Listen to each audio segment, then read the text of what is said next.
Hello students, welcome our channel MK Tutorials. आज आपण discovering social science grade 3 part 1 मधील chapter number 5 लँडफॉर्म and water bodies हा पाहणार आहोत. चला तर मग लेसनला स्टार्ट करूया. Late us explore. आपण आता काय पाहणार आहोत, काय एक्सप्लोर करणार आहोत. तर लँडफॉर्म्समध्ये काय काय पाहणार आहोत आपण. तर mountains, hills, valleys, plateaus, deserts, plain, coastal plains, peninsula and island हे एवढे पाहणार आहोत. आणि वॉटर बॉडीजमध्ये काय पाहणार आहोत आपण. तर सी अँड ओशियन, रिव्हर्स, परत ग्लॅशियर्स, लेक्स अँड पॉन्ड्स हे पाहणार आहोत. चला तर मग लेसनला स्टार्ट करूया. Landforms and water bodies are natural feature on earth surface. Landform and water bodies हे अर्थचं जे सरफेस आहे, जे कवर आहे, त्याच्यावरचं काय एक नॅचरल फीचर्स म्हणजे वैशिष्ट्य आहे. Landforms include mountain, valleys and plain, while water bodies are oceans, river, lake and sea. लँडफॉर्ममध्ये काय काय इन्क्लूड होतं, तर mountains, valleys and plains include होतात. तर वॉटर बॉडीजमध्ये ocean and river, lakes and sea include होतात. Let us explore a little more about them. चला त्यांच्याबद्दल थोडे अधिक जाणून घेऊया. लँडफॉर्म्स कशाला म्हणायचं ते पाहूया. डिफरंट लँडफॉर्म्स आपल्याला इथे एक पिक्चरमध्ये दाखवलेलं आहे. ओके, चला तर मग त्याच्याबद्दल एक एक माहिती घेऊया. पहिल्यांदा, have you ever imagine what our earth look like from above. तुम्ही एकदा ना असं इमॅज करून किंवा कल्पना करून पहा की आपली जे अर्थ आहे ही वरून कशी दिसत असेल. It is not all just one flat surface. ती फक्त एक सपाट्यानं असं म्हणजे प्लेन सरफेस आहे का, तर नाही. It is like a giant puzzle of different shapes and size. आणि ती कशी आहे, एक महाकाय म्हणजे जायंट म्हणजे काय, महाकाय असं कोडं आहे की जे डिफरंट वेगवेगळ्या ह्याने शेप्स आणि साईजने बनलेलं आहे. Land is the solid part of the surface of the earth. Land जी आहे ही सरफेसवर, अर्थच्या सरफेसवरचं कसं आहे, तर सॉलिड पार्ट आहे. We live on land. आणि आपण सगळे लँडवरती राहतो. Villages, towns and cities are all on land. जे गाव, परत शहर, महाशहर हे जे आहेत ते कुठे असतात, तर लँडवरती असतात. Farming is also done on land. आणि शेती ही कुठे केली जाते, तर लँडवरती केली जाते. The natural formation made up of rock, soil and water bodies make up the surface of the earth. These different forms are called landform. आता लँडफॉर्म कोणाला म्हणायचं, तर यांना जे रॉक्स असतात, सॉईल आणि वॉटर बॉडीज ह्यांनी यांना अर्थचा जो सरफेस बनलेला आहे त्याला काय म्हणलं जातं, तर लँडफॉर्म म्हणलं जातं. Mountains, hills, valleys, deserts and plains are some example of landform. लँडफॉर्मचे एक्झाम्पल्स दिलेले आहेत. ओके स्टुडंट, चला तर मग नेक्स्ट पेजकडे वळूया. Let us now explore about some different kind of landforms. चला तर मग आता आपण काही वेगळ्या प्रकारच्या ना लँडफॉर्मचे काय पाहूया, जाणून घेऊया माहिती. माउंटेन्स म्हणजे काय म्हणतात, मराठीत त्याला पर्वत म्हणतात. अ mountain is a rise land on the earth surface. Mountain हे पृथ्वी अर्थच्या काय पृष्ठभाग म्हणजे सरफेसवरतील सगळ्यात उंच जमीन म्हणून ओळखली जाते. Mountain are tall and rocky. Mountain हे कसे असतात, तर उंच असतात आणि रॉकी म्हणजे एक खडक असतो मोठा. The highest part of a mountain is its peak. आणि जो माउंटेनचा सर्वात जो उंच भाग असतो त्याला काय म्हणलं जातं, पीक म्हणलं जातं. आणि मराठीमध्ये त्याला शिखर म्हणलं जातं. The peaks of some of the highest mountain are covered with snow. आणि शक्यतो एवढा आहे ना, जो माउंटेनचं जे हायेस्ट पीक असतो हा कशाने झाकलेला असतो, तर स्नोने म्हणजे काय, बर्फाने झाकलेला असतो. They are snow capped mountain. आणि म्हणूनच त्यांना काय म्हणलं जातं, तर स्नो कॅप्ड माउंटेन म्हणलं जातं. The climate high up in the mountains is generally cold. You need warm clothes when you visit them. आणि ज्यावेळेस तुम्ही अशा पर्वतांवरती आहे ना म्हणजे बघायला जाणार असाल त्यावेळेस आहे ना तुम्ही उबदार कपडे घालणे आवश्यक आहे, कारण आहे ना जास्त वेळा इथे काय असते, थंड वातावरण असते. Mountain often stand together in long rows ranges like a chain. आणि माउंटेन हे बहुधा एका आहे ना काय चेन किंवा एका रोप्रमाणे आहे ना ते लांब रांगेत एकत्र असतात. The chain of mountain is called mountain range. आणि ह्याच आहे ना पर्वतांच्या रांगांना काय म्हटलं जातं, तर माउंटेन रेंज म्हटलं जातं. One of the famous mountain range is the Himalaya. आणि आहे ना त्यातल्याच एक माउंटेन रेंज म्हणजे पर्वतांची रांग कोणाला म्हणून ओळखलं जातं, तर हिमालयाजला. Which is to the north of India. आणि ते कुठं आहे, तर इंडियाच्या उत्तर भागेला म्हणजे नॉर्थ बाजूला. The mount Everest is Nepal is the highest peak in the world. आणि सगळ्यात त्यांना उंच शिखर म्हणून कोणाला ओळखलं जातं, हायेस्ट पीक म्हणून, तर माउंट एव्हरेस्टला. चला तर मग आता हिल्सकडे पाहूया. हिल्स म्हणजे काय, तर टेकड्या. A landform similar to a mountain but lower in height is called a hill. हे जे हिल्स असतात हे कसे असतात, तर लँडफॉर्मच्या ह्याच्यातलेच माउंटेनसारखेच असतात, पण ते उंचीला कसे असतात, तर छोटे असतात.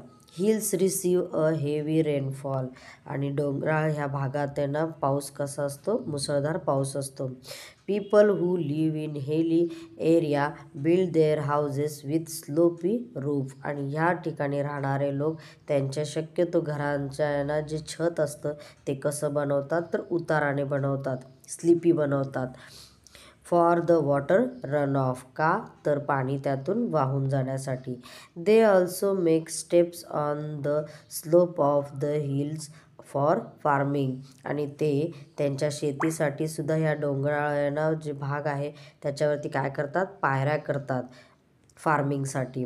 The Nilgiri hills in south India and the Aravali hills in north India are example of hills. आणि साऊथ इंडियाला काय कुठली हिल्स ओळखली जाते, तर निलगिरी हिल्स म्हणून ओळखली जाते. तसंच नॉर्थ इंडियाला कुठली ओळखली जाते, तर अरावली हिल्स म्हणून ओळखली जाते.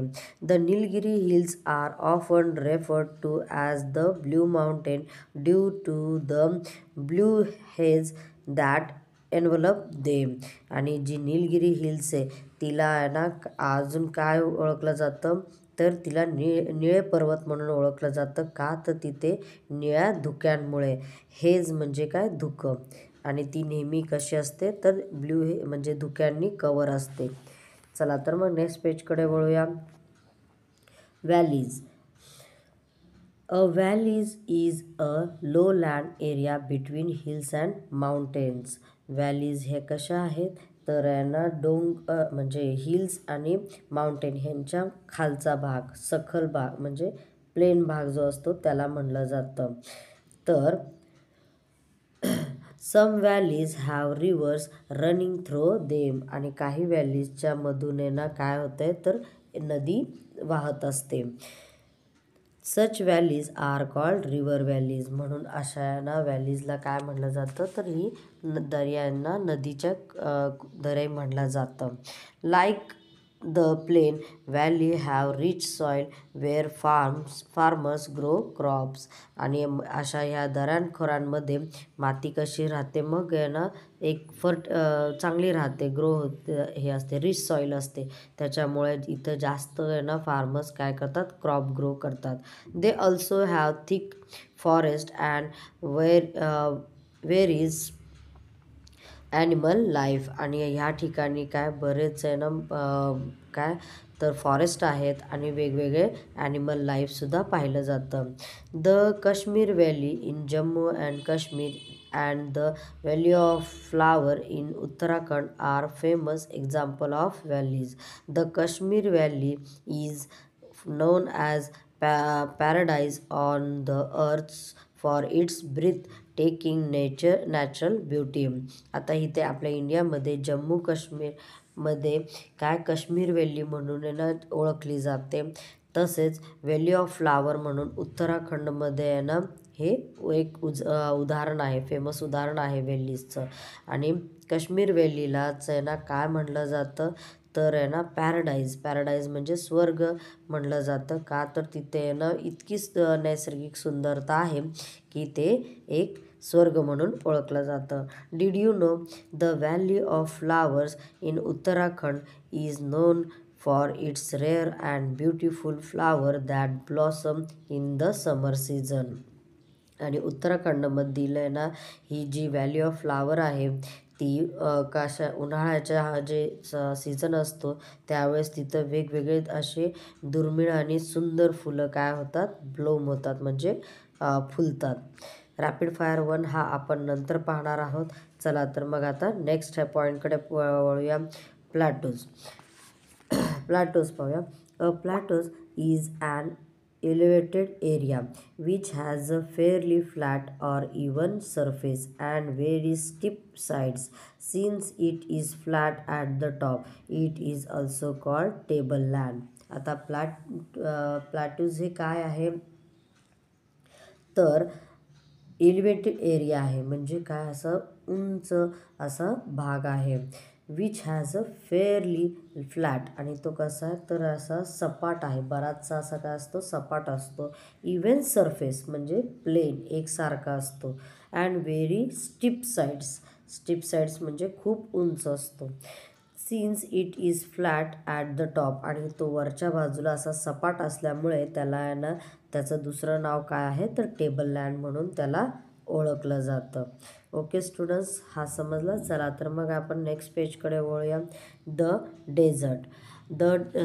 Deccan plateaus is the largest plateaus in our country.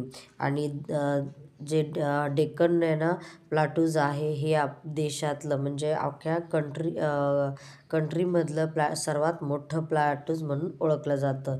Cotton is the main crop grown in the Deccan plateaus. आणि ह्या डेक्कन प्लॅटूजमध्ये मेन फार्मिंग कुठलं होतं आहे तर काय कुठला क्रॉप ग्रो होतो आहे म्हणजे कुठलं पीक घेतलं जातं तर कॉटनचं म्हणजे कापसाचं.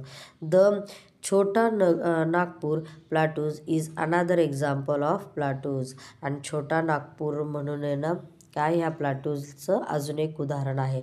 प्लॅटूज म्हणजे मराठीमध्ये त्याला पठार म्हणलं जातं. ओके स्टुडंट्स, चला तर मग आता नेक्स्ट ह्याच्याकडे वळूया. डेझर्ट्स म्हणजे काय तर वाळवंट म्हणतात मराठीमध्ये. Deserts are vast area. Deserts पण हे काय आहे विस्तारलेला एरिया आहे. ऑफन सँडी ऑर रॉकी आणि बहुतेकदा हे कसं असते तर वाळूचे आणि खडकांचे असते. Since they get very less or no rain. आणि ना बहुतेक वेळा तिथे खूप कमी पाऊस आणि पाणी असते.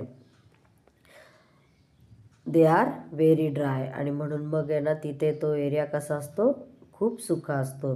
They can be very hot during the day and very cold at night. आणि ह्या सगळ्या कारणांमुळे काय होते तर दिवसा ते खूप गरम राहतं आणि रात्री खूप थंड असते.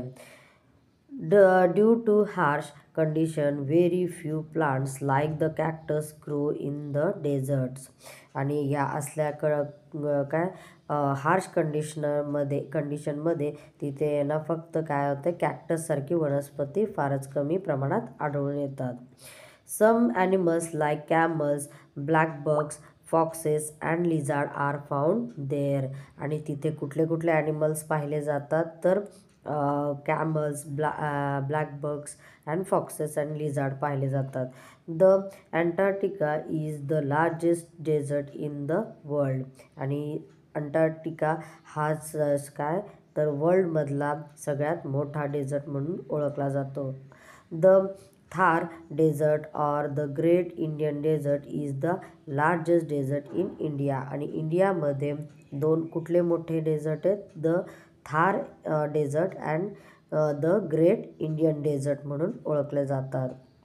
Did you know the Sahara desert is the largest hot desert in the world. आणि सहारा जे हे डेझर्ट आहे डेझर्ट म्हणजे वाळवंट हे जगातील सर्वात मोठे काय हॉट डेझर्ट म्हणून ओळखले जाते. cover an area of approximately 9.2 million square kilometre. आणि हा जो एरिया आहे हा किती व्यापला आहे म्हणजे केवढा मोठा आहे स्क्वेअर, तर 9.2 मिलियन एवढा मोठा आहे. It is in North Africa. आणि हा कुठे आहे तर नॉर्थ आफ्रिकामध्ये आहे. It has sandy and rocky terrain. It hardly ever rain there. आणि हा कशाने बनलेला आहे तर वाळू आणि खडकाळ प्रदेशाने, खडकाळ ह्याने बनलेला आहे. आणि तिथे अगदी हार्डली रेन होते म्हणजे कमी पाऊस पडतो. चला तर मग आता प्लेन्स पाहूया.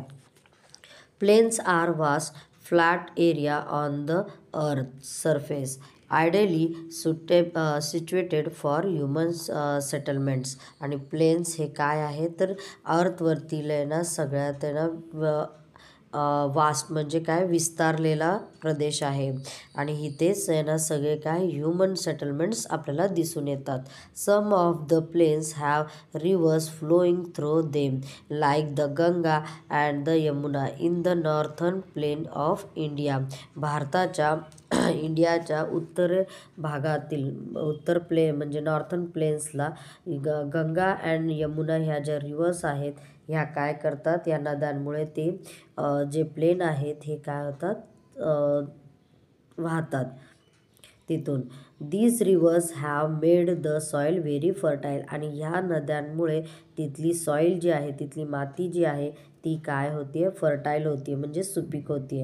Hence the northern plain are ideal for agriculture. आणि म्हणूनच आहे ना नॉर्थर्न प्लेन जे आहे हे ॲग्रिकल्चर म्हणजे शेतीसाठी काय ओळखलं जातं, आयडियल म्हणून ओळखलं जातं.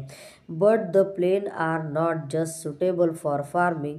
पण फक्त प्लेन्स हे शेतीसाठी सुटेबल आहेत का? They also have forest rich in wild life and desert where unique planets and animal have adapted to the harsh condition. पण अशा ठिकाणी काय तर वाईल्ड ॲनिमल्स आणि बरेच सारे जे फॉरेस्ट वगैरे आहेत हे तिथं काय होतं ते देखील आहेत. आणि तिथं त्याच्यामुळे वेगवेगळ्या प्रकारचे आपल्याला काय युनिक प्लांट्स आणि ॲनिमल्ससुद्धा तिथं काय होतात ह्या असल्या कंडिशनमध्ये आपल्याला दिसतात. And when it come to weather the plain experience extreme temperature. आणि कधी कधी ह्याचा वातावरण हवामान जर विचार केला आपण तर ह्या प्लेन्समध्ये काय अत्यंत तापमान कसं असतं हाय असतं, टेम्परेचर एक्स्ट्रीमली असतं. In the northern plain summer are hot and winter are cold because they are far from the influence of sea breeze. आणि हे जे नॉर्थर्न प्लेन आहे तिथं काय होतं समरमध्ये खूप गरम होतं तर थंडीमध्ये खूपच थंडी असते. का बरं असं होतं तर जगात काय होतं तिथे समुद्र वारा हे म्हणजे सी ब्रीज जे असतात ते खूप काय असतात लांब असतात.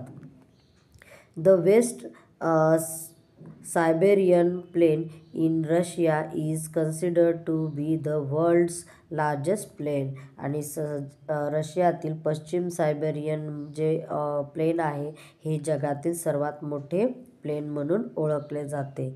रॅपिड फायर 2 हा नंतर त्याचा वेगळा व्हिडिओ बनवला जाईल. चला तर मग आता कॉस्टल प्लेन हा पाहूया point. A coastal plain is a flat low lying strip of land along the coastal line. Coastal line म्हणजे काय तर त्याला मराठीमध्ये किनारी मैदान म्हणलं जातं. ते किनारपट्टी म्हणजे जिथं सी असतो तिचं हा आपल्याला पाहायला मिळतो. किनारपट्टीलगतचा सखल भूभाग म्हटला जातो म्हणजे लँडफॉर्म पाहायला म्हटला जातो. India has a vast area of coastal plain in the southern peninsula. आणि भारतातील इंडियामधला सगळ्यात हा जो कॉस्टल प्लेन आहे हा सगळ्यात विस्तारलेला आहे. हा एरिया कुठे आहे तर दक्षिणेला आहे.